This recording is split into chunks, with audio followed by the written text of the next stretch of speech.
Hi there, ladies and gentlemen. It's me, Dr. Donna. Welcome to week 3 of 9.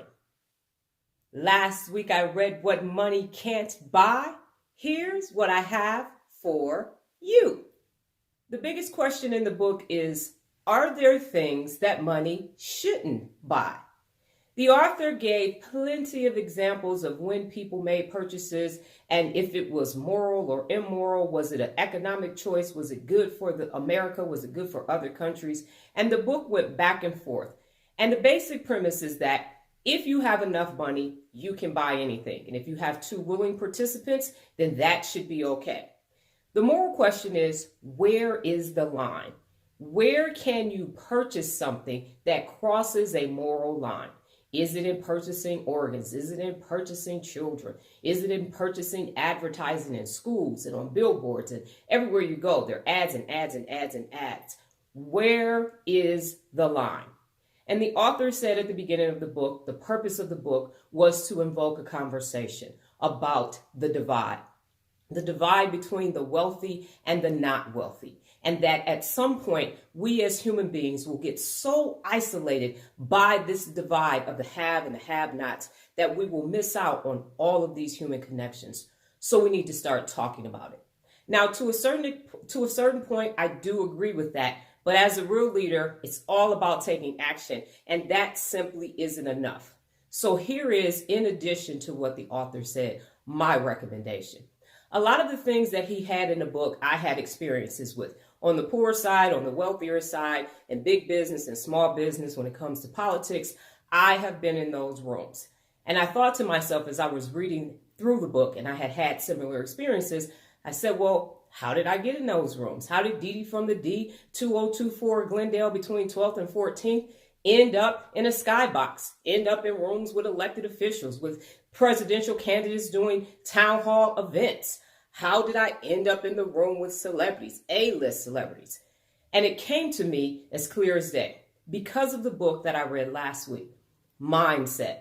Because I have a growth mindset, little Dee Dee from the D, who was walking around with her bat ready to beat somebody up, made changes. I went from a fixed mindset to having a growth mindset, and it allowed me to have those experiences. Now, what that does is I have been in a room with wealthy people, and I have hit that Nina off the wall in the hood.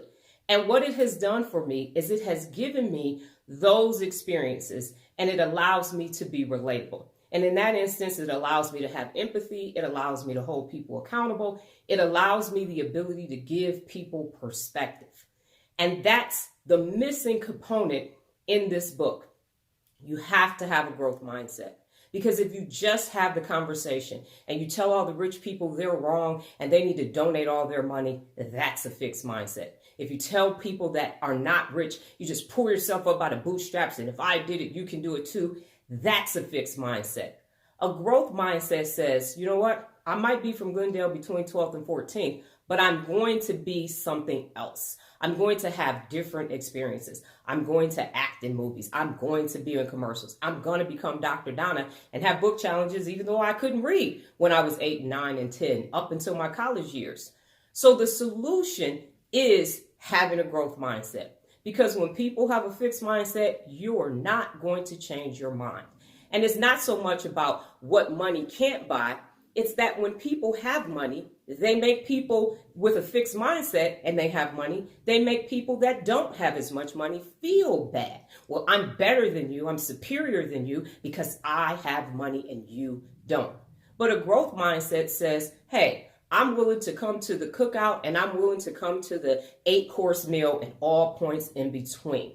And that's what the solution actually is. I've said it dozens of times. Money only solves money problems. And there are certain things that money can't buy. And that's daily personal fulfillment.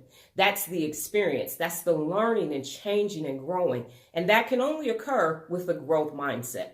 With that being said, I'm not recommending the book because it's a lot of information and it's a lot of time. And you simply need to know that money can't buy happiness for you and fulfillment for you. And what is the best solution for every human being is to have a growth mindset. That's how we come together. That's how we have different experiences. That's how we end this superior, inferior mindset. And that's how we grow as a human race. Last week's new beginning. My daughter has her own business and I help her out. And there are times when she needs to mount things on the wall. And she has these 4 pieces of equipment that I don't really like, and I'm not a fan of them. And they're called stud finders. And I didn't know. I started mounting things on the wall when I was in college. You know, I still have the hammer from when I was in the Army, and I used to mount things on the wall. I have the nails too. And I just put my little tiny nails in there, boom, boom, boom. I put my pictures up and I'm done. And I did not realize that there is all this scientific lick the wall, taste the wall, smell the wall, and now you have to use all these different stud finders. So because I have been intimidated by the stud finders, I asked her to teach me how to use all 4 of the stud finders, and that was last week's new beginning. I'm still not a fan of it, but at least now I have the information and I have the experience. This week's book, The Janitor. Well, that's my time, ladies and gentlemen. But before I get out of here, just remember the power of 9. New beginnings expand your mind. Adios.